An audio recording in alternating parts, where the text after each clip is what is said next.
আরও দরকার আল্লাহর বেশি বেশি জিকির আজগার করা, নিত্যদিনের জিকির আজগারগুলো প্রতিদিন করা। আরও দরকার বেশি বেশি আল্লাহর কাছে দোয়া করা এবং নফল ইবাদত বাড়িয়ে দেয়া, দান সদাকা বাড়িয়ে দেয়া। এগুলো করতে থাকলে এবং একই সাথে মন থেকে যাবতীয় প্রকার রিয়া, হিংসা, অহংকার, গীবত, তহমদের সংস্কৃতি, আত্মহমিকা, মনের রোগ, এগুলো দূর করতে পারলে ইনশাল্লাহ দেখবেন আপনার কলবের মধ্যে আল্লাহর পক্ষ থেকে নূর আসবে ইনশাআল্লাহ তাআলা। আল্লাহ পাক আমাদের সবাইকে নূর দান করুন, আমিন।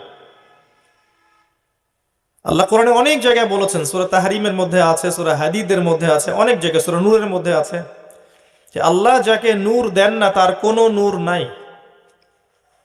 মুমিনদের ব্যাপারে আল্লাহ পাক বলেছেন সূরা হাদীদের মধ্যে, কিয়ামতের দিন ইমানদারদের সামনে এবং ডান দিকে নূর থাকবে। কি থাকবে? ওই নূর দিয়ে তারা পথ চলবে। নূর মানে হচ্ছে আলো, আলো দিয়ে তারা পথ চলবে। মুনাফিকরা বলবে, নাকতাবিস মিন নূরিকুম, আমাদেরকে কিছু নূর দাও। বলা হবে, কিলা রুজিউ ওয়ারাকুম ফালতামিসু নূর, পিছনে ফিরে যাও, ফিরে গিয়ে নূর তালাশ করো। দুনিয়ার জীবন তোমাদেরকে প্রতারিত করেছিল। সূরা তাহরিমে আছে, ইমানদাররা দোয়া করবে, রব্বানা আতমিম লানা নূরানা ওয়াগফির লানা ইন্নাকা আলা কুল্লি শাইইন কাদির। হে আল্লাহ, আমাদের উপর আপনার পক্ষ থেকে নূর দান করুন, আমাদেরকে রহম করুন, এবং আপনি প্রত্যেকটা বিষয়ের উপর কর্তৃত্বশীল। অনেক আয়াত আছে। দুনিয়ায় নূর অর্জন করতে না পারলে কবর আলোকিত থাকবে না, কবরে নূর না থাকলে পরকালে নূর পাওয়া যাবে না। আল্লাহ পাক আমাদের সবাইকে আল্লাহ নূর অর্জন করার তৌফিক দান করুন, আমিন। এর জন্য সবচেয়ে বড় চ্যালেঞ্জ হচ্ছে মনের খারাপ রিপুগুলোকে দূর করা। আমল করাটা সহজ, মনের মধ্যে হিংসা, বিদ্বেষ, গীবত, তহমতের সংস্কৃতি, সমালোচনার সংস্কৃতি, রিয়া, অহংকার দূর করাটা কঠিন। আত্মশুদ্ধি অর্জন করলে নূর পাওয়া যাবে ইনশাআল্লাহ তাআলা। আর এখন আত্মশুদ্ধির কথা তো বলাই হয় না, আত্মশুদ্ধি নিয়ে খুব একটা কথা বলা হয় না। এগুলো সুফিজম নয়, এগুলো ইহসান, এটার নাম ইহসান। নবী করিম সাল্লাল্লাহু আলাইহি ওয়াসাল্লামকে জিজ্ঞাসা করা হয়েছে, জিবরাইল আলাইহিস সালাম জিজ্ঞাসা করেছেন, ইয়া মুহাম্মদ আখবিরনি আনিল ইহসান, আমাকে ইহসান সম্পর্কে বলুন। নবীজি বলেছেন, আনতা আবুদুল্লাহ কাআন্নাকা তারাহ, তুমি এমন ভাবে আল্লাহর ইবাদত করবে যেন তুমি আল্লাহকে দেখতে পাচ্ছো। ওয়া ইল্লাম তাকুন তারাহ ফাইন্নাহু ইয়ারাক, তুমি যদি আল্লাহকে দেখতে না পাও, মনে রাখবে আল্লাহ তোমাকে দেখছেন।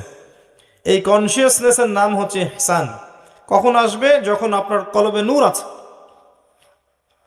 একটা কলব, হৃদয় যার মধ্যে অন্ধকার ভর্তি, জুলুমাত, একজন ব্যক্তি যে মাদকের সাথে সম্পৃক্ত, জিনার সাথে সম্পৃক্ত, পর্নোগ্রাফি দেখে, ফ্রি মিক্সিং করে, হারাম রিলেশনশিপ আছে, নামাজ পড়ে না, যাকাত দেয় না, মিথ্যা কথা বলে, প্রতারণা করে, ঘুষ খায়, দুর্নীতি করে, এসব কলবে কি আল্লাহ নূর আসবে? এগুলো কলব কখন আত্মশুদ্ধি অর্জন করতে পারবে? আগে খারাপ বিষয়গুলো ত্যাগ করতে হবে, তারপরে আপনি ইবাদত বাড়িয়ে দেন। অথবা ইবাদত এত বাড়ান যাতে ইবাদত করতে করতে আপনার খারাপ বিষয়ের প্রতি রুচি উঠে যায়। এটা একটা টেকনিক। যে যত বেশি ইবাদত বাড়িয়ে দিবে, তার মনের মধ্য থেকে খারাপ বিষয়ের প্রতি আগ্রহ তত কমে যাবে। এভাবেও মানুষ ইনশাআল্লাহ পাপ থেকে বেঁচে থাকতে পারবে। আল্লাহ পাক তৌফিক দান করুন। কোরআন বেশি বেশি তেলাওয়াত করবেন, আল্লাহ পাক তৌফিক দান করুন, আল্লাহুম্মা আমিন। এছাড়া আরো অনেক ফজিলত আছে যেগুলোর কথা বলতে গেলে রাত শেষ হয়ে যাবে। কয়েকটা বলছে। রাতের বেলা সূরা মুলক তেলাওয়াত করবেন। কোন সূরা? কি ফজিলত? সূরা মুলকের তেলাওয়াত আপনাকে কবরের আযাব থেকে বাঁচিয়ে রাখবে ইনশাআল্লাহ। শুনলেন কি বললাম? সূরা মুলকের তেলাওয়াত আপনাকে কবরের শাস্তি থেকে বাঁচাবে ইনশাআল্লাহ। খুশি হন নাই? সুবহানাল্লাহ। উসমান রাদিয়াল্লাহু আনহু পরকালের আলোচনা শুনলে কান্নাকাটি করতেন না, খুব কম। যখনই তিনি কবরস্থান এর পাশ দিয়ে যেতেন এবং কবর দেখতেন, সাথে সাথে তিনি কান্নাকাটি শুরু করতেন বাচ্চাদের মতো। এতে করে তার দাড়ি ভিজে যেত। সাহাবা একরাম জিজ্ঞাসা করতেন যে, ইয়া আমিরুল মুমিনিন, আপনি এত আলোচনা হয়, আপনাকে কখনো এত কাঁদতে দেখি না। যখনই আপনি এই বাকরুল গারকাদের সামনে দিয়ে যান, তখনই এত কান্নাকাটি কেন করেন? তখন তিনি বলতেন, এটাই হচ্ছে প্রথম মঞ্জিল পরকালের, যে এখানে নাজাত পেয়ে যাবে ফাকাদ নাজা, সে ব্যক্তি নাজা পেয়ে যাবে। আর যে ব্যক্তি এখানে হালাক হয়ে যাবে ফাকাদ হালাক, সে হালাক হয়ে যাবে। তো এখন আমাদের মনগুলো এত শক্ত হয়ে গেছে, দেখবেন যে এই আলোচনাগুলো আমাদের মনে প্রভাব ফেলে না। মৌতের আলোচনা, কবরের আলোচনা কলবে প্রভাব ফেলে না।